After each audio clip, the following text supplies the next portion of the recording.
Professional wrestling is the one true sport. Other sports have their share of intense, dramatic moments, but nothing can compare with professional wrestling.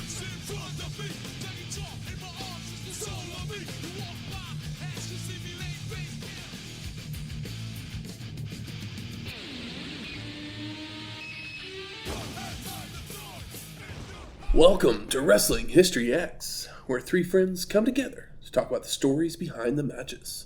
I'm Matt. And I'm here to break the world down. Welcome to episode 374, WWF Monday Night Raw. What will happen? Hopefully something good. I hate it when we watch these shows and nothing good happens. I'm sure something has to happen. Yeah. I alluded to one thing. So this is the 324th episode of Raw, produced by the WWF. It would take place on August 9th, 1999, from the All-State Arena in Rosemont, Illinois, with an attendance of 13,713 and a TV rating of 6.4. In comparison, Nitro had a 3.1 the same night. Collar pull. With Hogan returning to the red and yellow to team up with Goldberg and Sting versus Nash, Sid, and Rick Steiner in the main event. Rick Steiner was the happiest man in that six-man crew that night. Yeah, you got to no-sell versus some main eventers instead. And maybe he got a little bit of a better check. Who knows? Who knows? I mean, but yeah, poor Sting and Goldberg. I'm not wanting to say poor Goldberg, but WCW's having an issue if Hogan's back in red and yellow and still pulling a 3.1. It's like that's a last-ditch effort to put Hogan back in red and yellow. Yep. Painfully obvious, by the way. It's not like, man. But something that would happen right around the same time as this episode of Raw, Runaway Bride would hit theaters a week earlier. Is this the one where she has a gun? No. That's Miss Congeniality. Yeah, that's a different movie altogether. This one teams up the team from The Stars and the director from Pretty Woman in Richard Gere, Julia Roberts, with their director of Gary Marshall. And I mean, I'm sure. And the thing is, I remember this movie fondly, but I actually was just like looking at reviews. Well, the thing with, if you go back and look at reviews of like rom-coms, they're never great, but people loved them and flocked to the theater for them. But those people weren't people that read movie reviews. It's like, that's true. Like, yeah, it's like my like best friend's like mom when I was a little kid would go see everything that Julia Roberts did, and she might have liked some more than others, but she wasn't like probably reading the review in the papers. It was the 90s. Everybody like, new Julia Roberts movie, we go see it. I mean, that's very true. Yeah. But it's just, what did the critics have to say at the time? I mean, most of them are just, the movie's vital signs improve remarkably in the second half. Proceedings suddenly pick up some screwball charm, and the writing improves. And that was a positive review. Yeah, like, it gets there. It's like a C+. Yeah. But yeah, it's a clumsy motion picture that strives so hard for the perfect romantic ending that it triggers a gag reflex along the way. The thing is with critics is they're all dickheads that don't make anything. So you just have to take it with a giant grain of salt. And they're just, also, at this point in time, they're just mad that movies like this are making money when they, probably have a higher opinion, or think they have a higher opinion of, like, film. But, people just like what they like. I can't imagine this is towards the end of Julia Roberts being, like, a guaranteed blockbuster, right? Oh, yeah, definitely. But I imagine it still made money. Let's see here. It still made $309 million worldwide. Damn.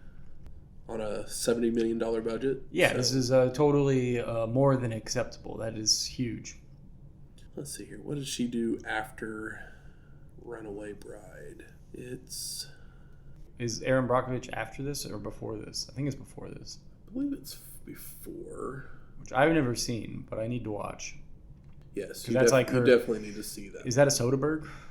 Yes. And also, it's like the first role where people were like, "Oh, she's a serious actress instead of doing. Actually, her very next movie is Erin Brockovich. Okay, cool. Yeah, so she's about to. She has a great year. This one might not have been loved, but those critics had their foot in their mouth when they watched Erin Brockovich. I mean, it may have also been the fact that she literally had a rom-com come out at the beginning of the summer with Notting Hill. We talked about it a few episodes ago, and it was much higher rated critically. Yeah. So 2 in a year is a lot. Absolutely. She then went on to do like the Ocean's movies, which the first one's good. I didn't like the other ones, but that's me. I think the second one is interesting just because it's Soderbergh giving you exactly what you don't want, and I like that as just being a pig-headed son of a bitch from time to time. I don't know if I ever saw the third one. Doesn't look like she's in the third one, but the joke in the first one, it's like the perfect timing. It works well. Yeah, like it's actually cool. Where it's like if it was a year or two later, a joke wouldn't work. It's just like perfect time and place kind of thing. In the second one, where she plays herself at one point, or I thought that was the first one, or maybe I love the. Basically, what I'm saying is I love when she plays herself. That's a really good gag and reveal. See, to me, that was the part of the movie that I didn't like. So. I enjoyed that. But enough about Julia Roberts and Runaway Bride. I'm sure it's totally fine to put on a Sunday afternoon. I think if you like romantic comedies, you'd like it. If you're looking for something with substance, this isn't your movie. No. But let's talk some Monday Night Raw from August 9th, 1999. The WWF Attitude Package plays, followed by a countdown to the millennium, showing 1 hour, 25 minutes, and 9 seconds, 8 seconds, 7 seconds, etc. Raw opening video package plays before Pyro goes off in the arena, while Jim Ross welcomes us to the show, joined by Jerry the King Lawler. And The Rock makes his way to the ring, while JR tells us that Rocky was attacked by Undertaker and the Big Show on Sunday Night Heat. And we cut to the back to see Show wanting to go after Rock again, but the dead man holds him back, wanting to hear what the People's Champ has to say. And Rocky has come back to Chicago and tells the Big Show that he should have never put his hands on him. The Show has never impressed him, calling him the Big Slow. And as everyone takes a leak when he's on, because he sucks. Continuing by making fun of how all Show does is raise his hand. Taker and Big Show then make their way to the ring, only for The Rock to stand his ground, but he gets laid out by the two big men. X-Pac then runs down, going right after Undertaker with right hands, but he's taken down as well, when Road Dogg hits the ring, to be promptly dismantled as well. Kane then lumbers down, clotheslining Show and his brother out of the ring to send them bailing to the back. Big old pop. JR and King discuss what's upcoming during the show as a limo arrives to the arena, with Shawn Michaels exiting the vehicle as we go to commercial. Yeah, I feel like Rock's, every time we see him, he's more over. I thought it was interesting that they played the DX song when everybody left. Because after Kane beat everybody down, we played the DX song, and then I guess Road Dogg and X-Pac. Yeah, exactly. There's what's the best of the 3 songs we can play right now? They'll get the crowd hyped. And we come back to Michael Cole with X-Pac and the Big Red Machine in the back, asking if the kid is over his concussion, with him telling Cole to shut up, he's fine, and it's time to take care of some business, calling out the Acolytes for the titles tonight. But we go to our first match, Christian versus Gangrel. Ooh. And the two men hammer away on each other to start when Christian is sent to a corner, where he leaps up and over the charging Vampire Warrior, nailing a hip toss and a drop kick that sends Gangrel to the floor.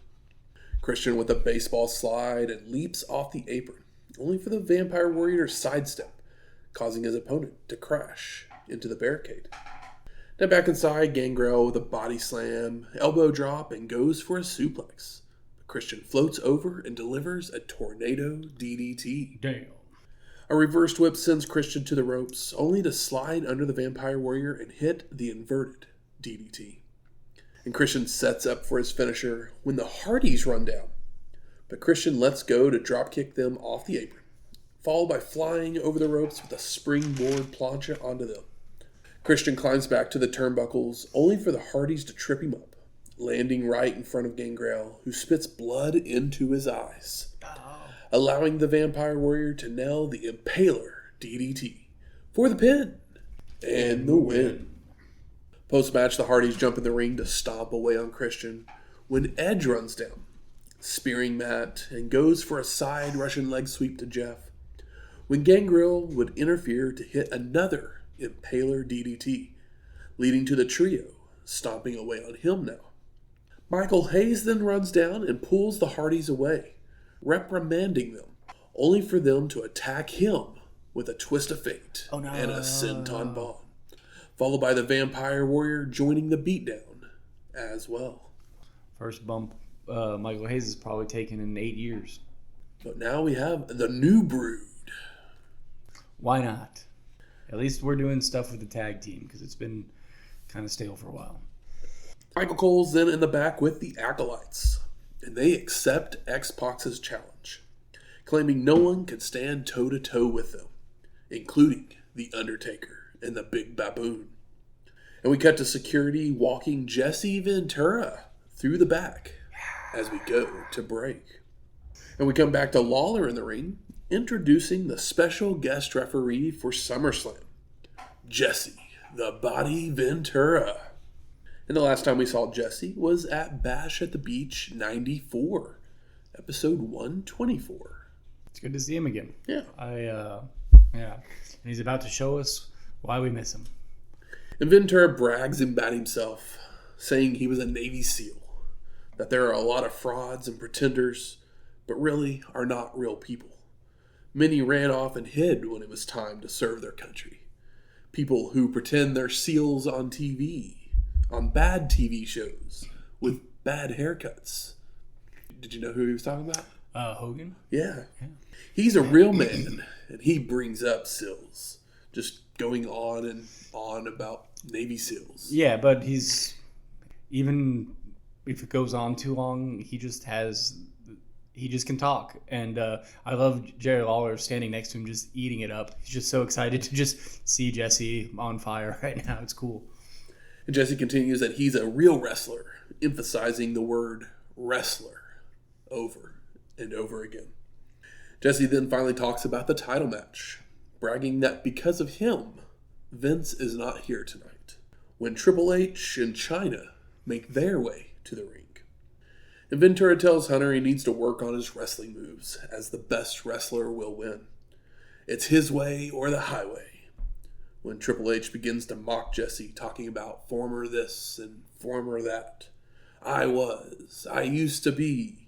Something must be wrong with your brain. When the crowd starts calling Hunter an asshole. Also, Jesse's like 50. You can still achieve things at 50, but it's a lot harder when you've been a wrestling road dog in the time where everybody was doing cool stuff when they weren't at work. And Triple H tells Ventura that this isn't Minnesota. This is my ring. Only for Jesse to claim that this is his country, bragging that he was with the president earlier in the day. But Hunter reminds him that he's standing face to face with him now, threatening to kick his ass.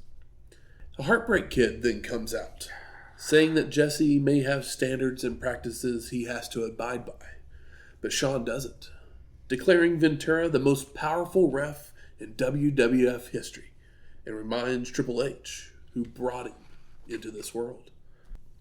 And Hunter shoves Michaels, with Jesse getting between them to calm things down, with the Heartbreak Kid saying he's calmer than normal, or he would beat that ass right now. Ventura then informs Shawn that they have power, and this is about politics. So Michaels makes a match. Triple H versus Undertaker versus Austin in a triple threat match tonight. And while it may indeed be Hunter's time, it's gonna be HBK's way. We then see Stone Cold arriving to the building as we go to commercial. And we come back to footage from earlier where D'Lo and Mark Henry are jogging outside. Yeah, they're just getting a nice little park workout. When the sexual chocolate needs to go to the bathroom, so he heads out into the woods to relieve himself. When Jeff Jarrett and Deborah, who I guess happened to be driving by, Double J then jumps out of the car and beats down D'Lo, running him into his vehicle and dumping a trash can onto him, to the chagrin of Deborah, before speeding off. I found this funny. It's like, all right, you just happen to know maybe they were all in the same hotel, and this was like a place to run outside. They're like, oh, I see him through the window. They're on a jog. I'm going to beat his ass. Conveniently, Mark Henry had to take a piss. That takes us to our second match. Jeff Jarrett versus Val Venis. And we actually see footage from last night's Heat, where Double J would attack Val during his match, with Deborah again showing displeasure. And Venis takes the mic to say, "Hello, ladies," when Jarrett would attack with right hands, a hard whip into a corner, drop kick, and a single arm takedown, as JR says he's being told something has happened backstage. There's always something happening back in that stage. And Double J goes for a Thez press, only for Val to catch and drive his opponent down with a spine buster, before a clothesline gets a 2 count. And Venis continues with knee lifts and a side Russian leg sweep, when Deborah climbs to the apron, turning Val's head, but he sidesteps Jarrett's attack to deliver a blue thunder bomb for the pin and the win. Post-match, Double J's yelling at Deborah, blaming her for his troubles, which brings Venis back in to kick him out of the ring. And I believe that Deborah and Val leave together. They do. I mean, Deborah's one hell of a turncoat, but Jeff's kind of a dickhead, so yeah, it is what it is. Tumultuous relationship. We then cut to the back where Austin is laid out at the bottom of some steps, being checked on by medical personnel as we go to break. And we come back to the WWF Slam of the Week, where Test destroys Rodney of the Mean Street Posse. That's the Slam of the Week. Yeah. Rodney. Gotta show Test. Yeah, I know. I get it why we're doing it. We're building Test. Michael Cole then reports that Stone Cold was a victim of a heinous crime, as Austin is being wheeled into an ambulance. Cole says there was a cinder block near his head. I would say that constitutes as a heinous attack. I would too. Triple H happens to arrive at that exact moment and asks, what happened? With the Heartbreak Kid letting him know that he's not getting out of this. Shawn then makes his way to the ring to exclaim that someone has to pay. It could be the man who has to face Stone Cold at the pay-per-view, or has to face Undertaker and Austin tonight. Your damn Skippy it was. And get your bony little ass out here. Hunter and Chyna come out claiming he doesn't know what happened, with Michael saying he taught him everything he knows, but Triple H is still the student. HBK then makes the triple threat match a Falls Count Anywhere match. No DQ, no time limit, no count out for the #1 contendership at SummerSlam. And Triple H is livid as he yells that he earned that spot. That Shawn can't do that to him. With Michaels responding he can do whatever he wants, including being the ref for that match as well. I do love that Shawn is like, I know it was you because I taught you everything you know. And this is some shit I would have done, basically, is what he's saying.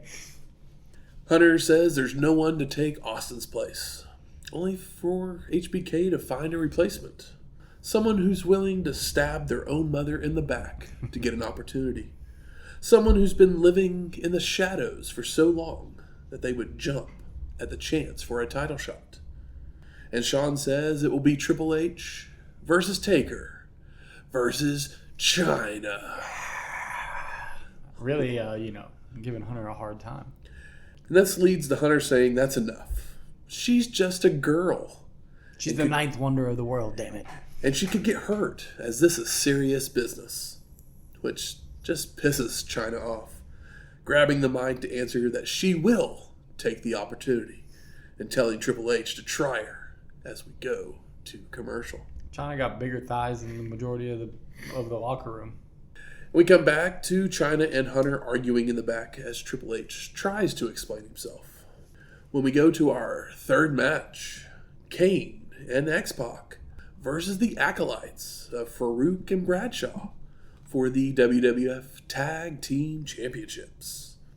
And everyone starts brawling as soon as they're in the ring, with Kane and the Big Texan tearing into each other until the former militant makes a save on a pin attempt. And the Acolytes hit a double team shoulder block, but the Big Red Machine responds with a big boot to Faarooq, bringing his partner in to nail a spinning heel kick, forearm to Bradshaw, only to then run into a spinebuster from the former militant. And the Big Texan works over the Kid with stomps, hard whips, and right hands, when X-Pac rallies with chops and goes for another spinning heel kick. But Bradshaw catches and drives the Kid down with a power slam for a 2 count. And Faarooq returns for a backbreaker. The Big Texan applies a bear hug until X-Pac escapes momentarily with right hands, only to run into a big boot. And the Kid ducks a clothesline and delivers an enziguri, making the crawl for the hot tag, with Kane flying off the top with a clothesline, laying out both Acolytes with boots and right hands, grabbing Faarooq by the throat. But Bradshaw's recovered to attack from behind, only for the Big Red Machine to fend off their double team with a double clothesline. Kane goes after the former militant again with a corner clothesline, tries to do the same to the Big Texan, but he ducks and clotheslines the Big Red Machine over the ropes. And X-Pac sets up for the Bronco Buster when Bradshaw yanks him down by the hair, only for Kane to then drag the Big Texan out of the ring, leaving Faarooq to attempt the Dominator, when the Kid wiggles out the back and nails the X Factor for the pin and the win. And no! Post-match, Road Dogg comes down to celebrate when X-Pac takes the mic, saying the Big Red Machine has 2 words for you. And the Kid doesn't want him to use his voice box, with Kane giving us a suck it. That's one thing that I remember fondly that we haven't seen as much of because we don't watch every Raw, is I loved Kane using the voice box. And I remember being so disappointed. I think I was in high school at the time, and I hadn't been watching wrestling for a while, but finding out that he was no longer wearing a mask, I was like, what is this? What are we doing?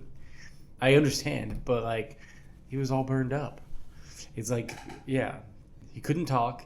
His face was burned up, and he doesn't wear a mask, and his face isn't burned up, but he talks. It was all lies. It's all lies. Big Show and Undertaker then run down to beat down all 3 men, leaving them laid out as we go to break. That was a quick full circle there.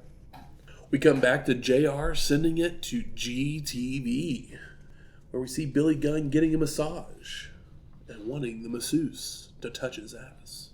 I was trying to figure out if the masseuse was somebody. My assumption was the only girl it kind of potentially looked like, because I don't know if we saw her face or not. I think it was from behind. I was like, that looks like it could be Ryan Shamrock, but I feel like Ryan Shamrock is gone at this point. No clue. Yeah. It didn't look like anyone. Also, this didn't seem particularly salacious. It's like...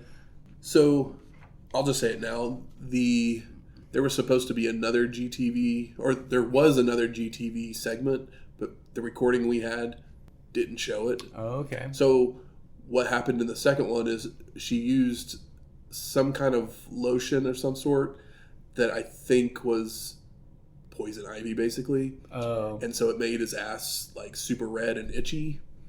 So we'll get the payoff later, but we don't get like the part of the joke. Okay, so it's all just a setup for a silly joke. Yeah, I gotcha. It's like, okay, it's a massage. Even if it's not a Jack Shack, they're gonna rub your butt at some point. But we go to our fourth match: Joey Abs with Shane McMahon and Steve Blackman versus Test and Ken Shamrock. I still love to hear Ken Shamrock. He still gets a pop. Yeah, it's I just love to see it, but it doesn't mean it's all going to work out for Ken or anything. And Shane joins commentary for the match, followed by seeing footage from last week's Raw where Blackman and Ken attacked each other. We also see footage from 2 weeks ago on Raw where Test ambushed Pete Gas, beating him down in the back before breaking Rodney's arm on last week's Raw. So he's been going through the Mean Street Posse. Yep, he's trying to get to Shane. Because Shane doesn't respect his relationship with Shane's sister Stephanie. And everyone's brawling as soon as they're in the ring, with Shamrock taking Abs to the outside to ram him head first into the steel steps, while the Lethal Weapon hits a bicycle kick to Test to take him down. Blackman then heads outside to help his partner work over Ken, as Shane leaves the broadcast booth to nail right hands to the former bodyguard. Back inside the ring, Test delivers a big boot and a swinging neck breaker to Joey, when McMahon yells at him, allowing Abs to take advantage of the distraction with an attack from behind and a snap suplex for a 2 count. Joey then runs Test from corner to corner until the former bodyguard reverses into a side Russian leg sweep as Blackman and Shamrock continue to battle on the outside, with the Lethal Weapon grabbing a kendo stick, only to be run into the announce booth by Ken. Inside the ring, Test nails a pump handle slam to Abs, while Shamrock whacks Blackman with the weapon, when Shane would run over with a chair, but he was taken out by a kendo stick shot as well. The Lethal Weapon runs off to escape, with Ken not knowing where he went, as Test delivers another pump handle slam to Joey for the pin and the win. In post-match, McMahon runs up the ramp to get away from the former bodyguard, so Test grabs the chair, placing it around Abs' ankle and leaping off the second rope with a stomp onto it multiple times, followed by chasing Shane to the back. So at this point, he's pretty much injured all the posse. Yeah. All there is left is Shane. See you next pay-per-view. That's what you would think, yeah. Okay, maybe not. I mean, I think it is. Okay, yeah. It's like, I mean, that's the story they're telling. It feels like a waste, but it feels like they set it up a little early, but I'm sure that Shane McMahon will have some other things to get in the way of Test before he is forced to fight him. And the Rock scene walking in the back as we go to commercial. We come back to Michael Cole with Test in the back, saying he's gone through all the Mean Street Posse. What's next? With the former bodyguard claiming he and Stephanie just wanted to be left alone. But Shane and those 3 little butt sniffers didn't want to listen. So he took it into his own hands, going over all the injuries he's delivered. And now all that's left is McMahon. We then go to the locker room where Terry Taylor talks to Steve Blackman. And Steve says he will step into Shamrock's world, aka the Lion's Den, as long as Ken will step into his. Weapons all around the cage. Okay, so now it's time for a Lion's Den weapons match. Yep. 1 plus 2 equals 3, I guess. Yep. And Blackman finishes with, "This is going to end one way or the other." Duh. The Rock then makes his way to the ring, taking a mic to tell Big Show if he had any balls, he will face him tonight. JR points out that the WWF has been all over MTV this week, which really reminds me of just a specific time and era. When the countdown millennium hits 0, the lights go out. There's an explosion, and out comes Chris Jericho. Gotta break the world. Welcome to Raw is Jericho, the new hero and party host. All hail the Ayatollah of rock and rolla. The dawning of a new era in the WWF as it has become cliched and boring. It needs a knight in shining armor. Chris Jericho is here to save the WWF. And he continues that the ratings and buy rates are down, and mainstream acceptance is non-existent. The live crowds are silent because they're embarrassed to be here. And there's a steady stream of uninteresting and untalented sports entertainers. Those in the dressing room are idiots, as is the guy in the ring. Fans have been trained that mediocrity is excellence, but he is the one who's excellent. Now that there is a man they can cheer for and raise their fat hands and scream, "Go, Jericho, go! Go, Jericho, go!" And now all the fat idiots, including the one in the ring, will realize that the WWF will never be the same again. Jericho killed this, and he's the perfect way to keep Rock away from the title. You just send a guy out there that is doing what The Rock was doing, like a version of what The Rock was doing as a heel. And number one, he's smaller, and number two, he's more annoying and braggadocious in a more kind of grating or obnoxious way. Couldn't have brought him in at a better time. And what a debut. Rock's not happy.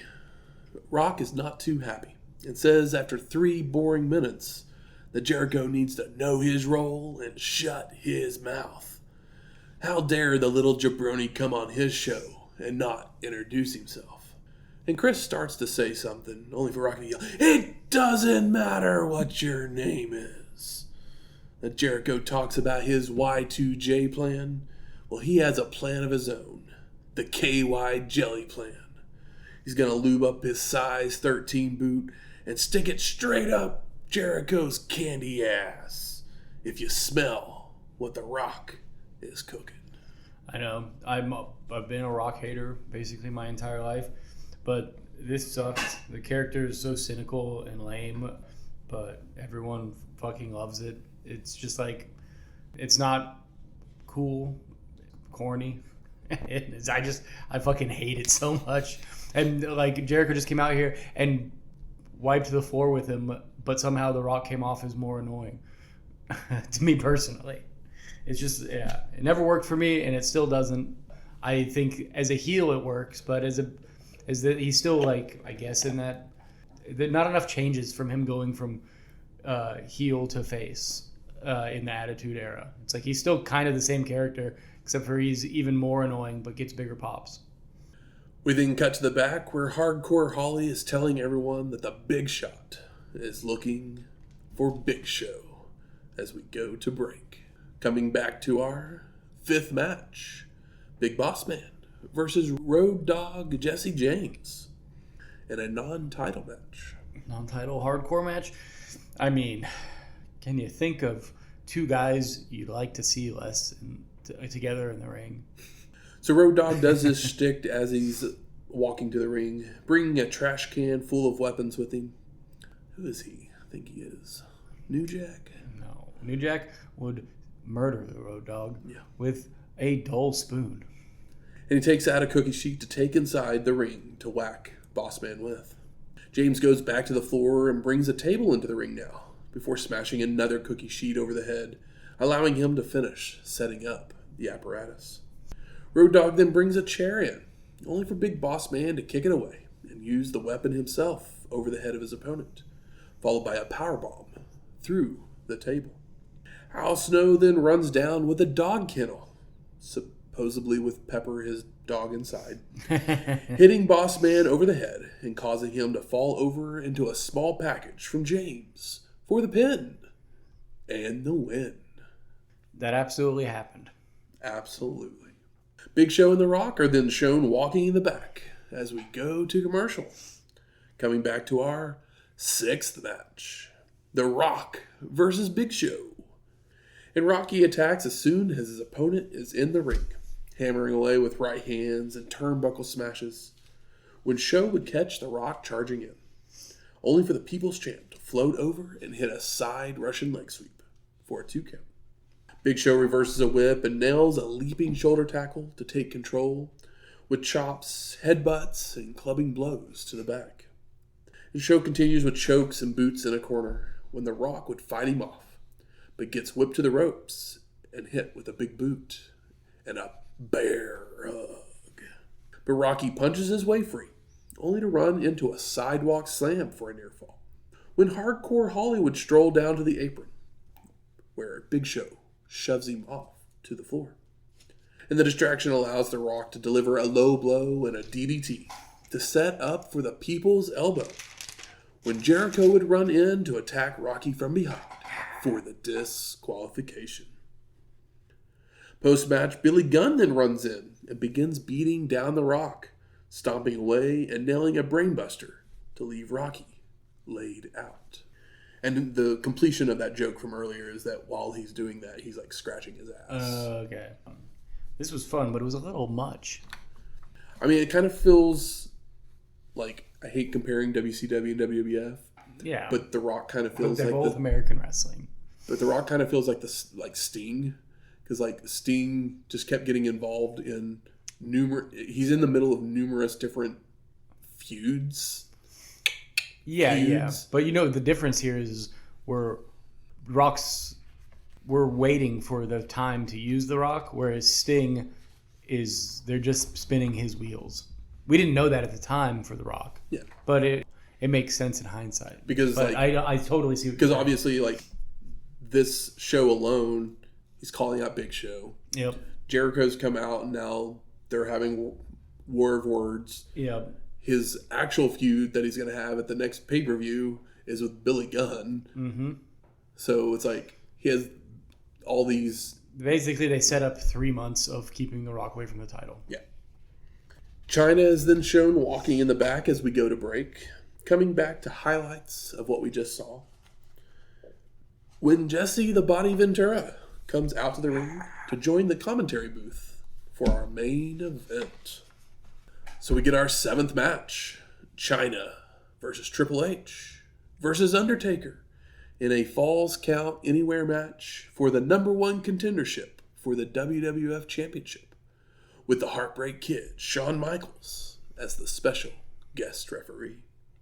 And Hunter and Chyna argue while the dead man makes his way to the ring, with each of them getting into each other's faces, when Taker just shoves her down to the mat, leaving him and Triple H to exchange strikes in a corner. I do love that he's like, just get the girl out of the way. And Chyna finally walks over to get involved when the Undertaker chokelifts her until she rakes his eyes to escape, climbs to the top, but the dead man punches her off to the floor. Hunter then attacks from behind, only to run into a big boot, before being clotheslined over the ropes, with Taker giving chase to brawl up the ramp and back to ringside to run Triple H into the steel steps. Hunter's picked up to be lawn darted, but he wiggles free to shove the Undertaker into the ring post. Posted. And deliver a facebuster for a 2 count. Now back in the ring, the dead man catches Triple H by the throat as he flies off the top, until Chyna returns to nail a low blow, allowing them to team up to stomp away. And Chyna and Hunter shake hands, only for her to hit a clothesline and a low blow to Hunter. Why wouldn't she? Followed by turning right around into a choke slam from the Undertaker. Oh no. Triple H is recovered and delivers a high knee before making the cover on Chyna, but the dead man makes a save, leading to Hunter and Taker slugging it out. And we cut to the back now, as we see Austin arriving back from the hospital, shoving some poor slub off his chair to bring it with him to the ring, as Undertaker and Triple H continue to trade attacks. And the dead man punches Hunter into Chyna, who was on the apron, so it knocks her down, before a clothesline takes Triple H out to the floor as well. Taker then heads outside, when the rattlesnake would make his way down the ramp, only for the Heartbreak Kid to try and stop him. But the chair shot takes out Hunter, with Stone Cold placing Chyna on top of Triple H for the pin and the win. So we got us a new #1 contender. It's silly, but it's fun. Post-match, Undertaker looks on in anger as Austin leaves to the back, while JR says his goodbyes, and we fade to black. So I ask you, Michael, what are your overall thoughts of Monday Night Raw from August 9th, 1999? It's hard for these guys to not deliver a very watchable show. This was entertaining. It feels like they are working the whole card. It doesn't really feel like people are missing here. I mean, outside of, Mick Foley, who's on sabbatical. But, yeah, they packed everybody in, but nobody really felt unnecessary. Chris was at his best, and I'm a guy that can get tired of Chris quickly, but he understood the assignment and absolutely delivered. The Chyna win was silly, but understandable. we're spinning wheels, but we got to keep it entertaining, and I think they're doing that successfully. I don't know, what do you got, man? Entertaining show with fun debuts, surprising twists, and turns in storylines.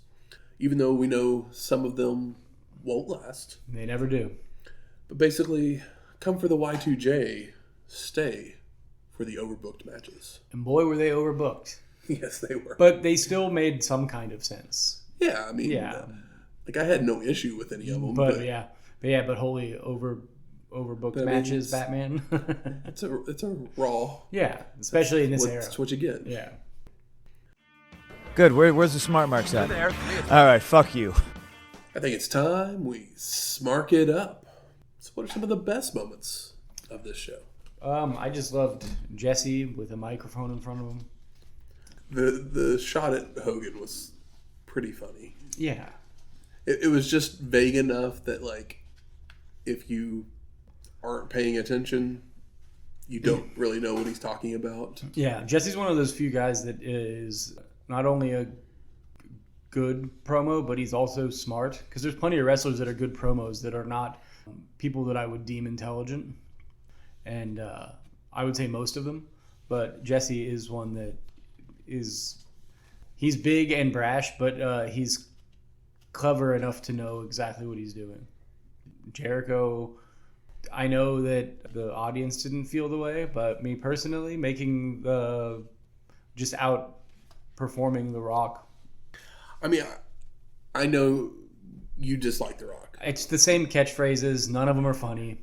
But I think he used his catchphrases correctly. He does. In this interaction, like, it was very succinct, and he's never a man of too many words. He's always concise. He does throw a few too many catchphrases out there at times. Spamming them. Remember he likes the people's burger. I think or whatever it was. The thing with me is that I don't like any of his catchphrases. So like 2 is too many, and like I just find them all. They don't feel like he doesn't feel like a person, whereas Jericho feels more human. Even though they're both playing dickheads. I mean, both of them have numerous catchphrases, and to be fair, it's really the only other person that I can think of that can match Rock on the mic. And I will say that The Rock at least didn't overdo it, where Chris is still out here making new catchphrases every week and looks like a fool to me because of it. At least The Rock stuck to the ones that worked. So, it's a double-edged sword. And I want to love The Rock, and I always have wanted to love The Rock. I just never loved The Rock. I respect the shit out of what he does here, but maybe my inner child just never got over how much I hated him as a heel. Perhaps. And it doesn't help that he's like, a soulless, annoying loser these days. A very rich loser, but a loser nonetheless. I really enjoyed the tag match. Kane and X-Pac versus the Acolytes. Oh yeah, that was great. It's the one match that really doesn't have any interference at all until after the match. The Acolytes they just kind of keep leveling up as working together. Absolutely. And for 2 big guys, we haven't seen 2 big guys like that in a tag team that are good and like know what they're good at in a while. And I really love maybe like the Road Warriors. Well, yeah, you could say the Steiners, or Doom, but even this is like right now this is better than probably even peak Doom, and I'm a big fan of Doom, but JBL is a better wrestler, and Faarooq may be older now, but he is better he knows what he's doing. He understands. He knows his limitations. And works within them correctly. I mean, the Kane suck it without the voice box. Pretty funny. It's pretty funny. I do like Test upgrade. Every time we see Test, I feel like he's just a little bit better.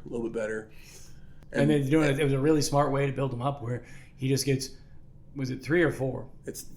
He gets to kill the 3 Mean Street Posse guys. Yeah, so he gets to job them out and squash matches, makes him look super strong. And then also he looks better because the owner's son is running from him the whole time. So he's got a chicken shit heel, and he's blasting through all the cronies.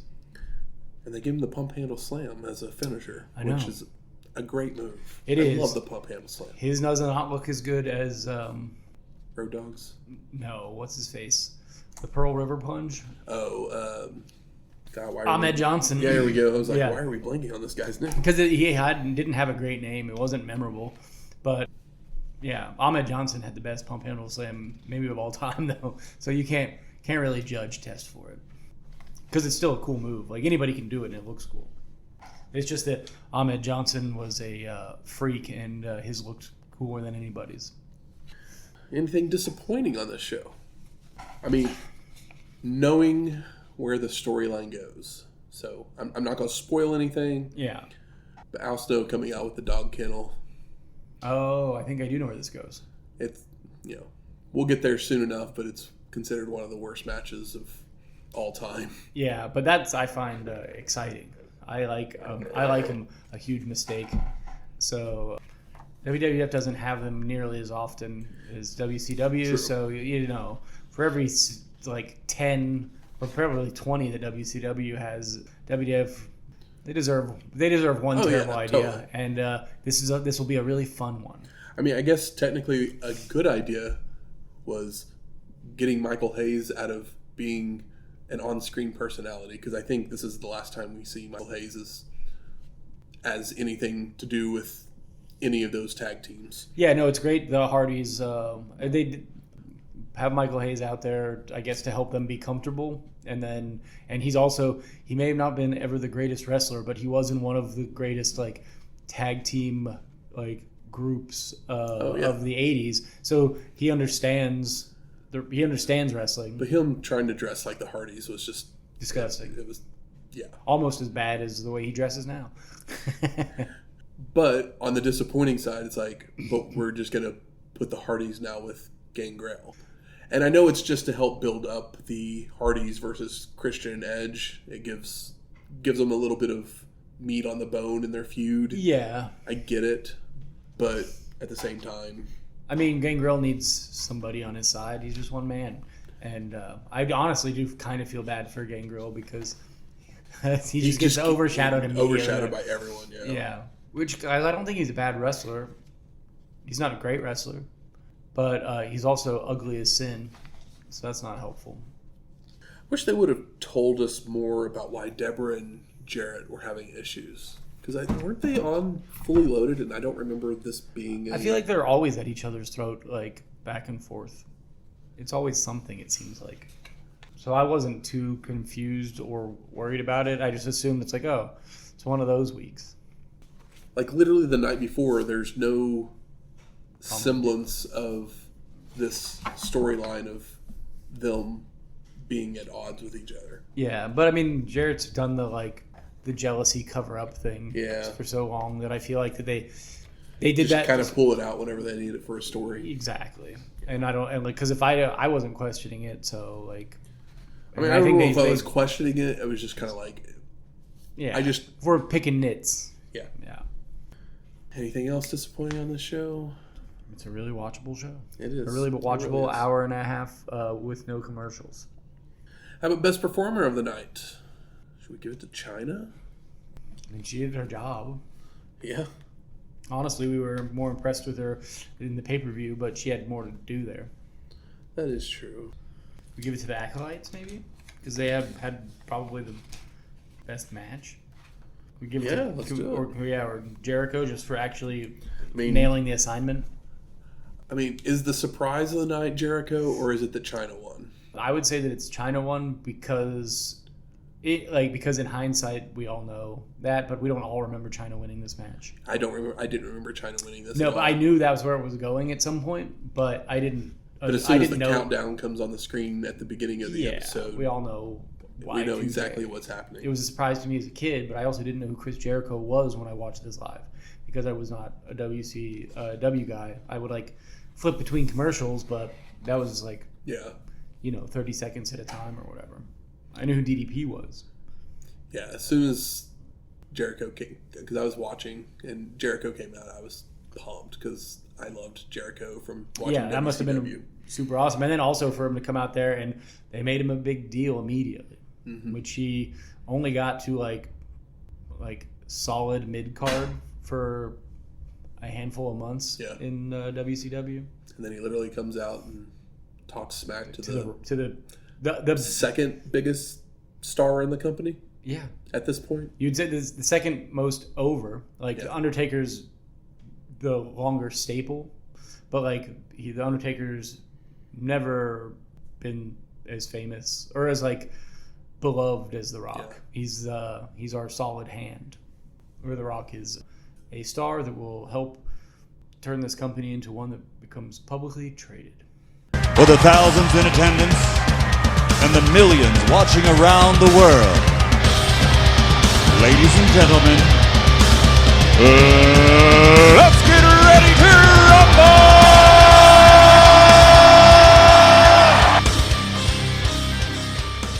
Turn the lights down, turn the projector on, because we're ready to rumble. This week we're covering Shine on Harvest Moon, released April 8th, 1944 by Warner Brothers, directed by David Butler, and written by Sam Hellman, Richard Wheel, and Francis Swan. It would star Ann Sheridan, Dennis Morgan, and Jack Carson. The plot of this film is a biographical movie about the early 20th century Broadway stars Nora Bayes and Jack Norworth. And some trivia about this one, it was originally planned to be filmed entirely in Technicolor, but there was a shortage of material due to the war, so only the final scene is in color. Sheridan's singing voice was dubbed by Lynn Martin, and Jack Norworth wrote Take Me Out to the Ballgame, while Nora Bayes introduced Over There at a war bond rally. I don't know Over There, but I know Take Me Out. Over there, send the force and over there. Okay. It was a war rally, and just to, get everybody pumped up. Yeah. But taking out the ball game, pretty impressive. Yeah. Some reviews and ratings for this one. IMDb has it at a 6.3, while Letterboxd is at a 2.8. And I found this review from the New York Times in 1944 by Bosley Crowther. What is done in the name of biography is something which shouldn't be done to a burglar. It's a 2-hour marathon, and no more voracious to the real thing than it was to the story of Alice Faye. I don't know if I know what any of these people are trying to say. Basically, I think they... I think it's disrespectful. A lot of the things that happened in this movie didn't actually happen. Yeah. They wrote it for a movie kind of thing. My review is, we have a musical where it blends the stage show sing and dance with scenes where people just break out in song. So I enjoyed that advance in these early musicals, because at this point, most of them had just been the variety show kind of musical. So now it's like, we're marrying the music to the narrative. Yeah. And I thought our two leads had great chemistry together, and CZ Sakali was a treat when he was on screen, even calling himself a sugar daddy at one point. And most of the complaints I've read about this film was that the conflict depicted, which was being banned, never actually happened. And so I was just like, just don't make it a biopic, because it served its purpose in giving our mains something to overcome. Yeah, just don't say based on a true story. Give everybody a fake name. The wrestler of this film is Mike Mazurki, and this is our 18th time to see him. And he's playing a bouncer. He ends up throwing our main characters out of a venue for getting into a fight with the big bad. And it's not a major factor in the story. So I give this movie a 3.0 and a wrestler performance of 3.0. So yeah, actually, if you want to watch this one, it is a little bit difficult to find. I actually had to email my buddy Robert from Robert's Videos, where I found our very first movie. Oh yeah, the Madison Square Garden movie. Robert's Video. Is that an eBay account? He has a website. I'm sure you probably put Robert's Video out there. You can probably find it. I emailed him and I was like, "Hey, do you happen to have this movie?"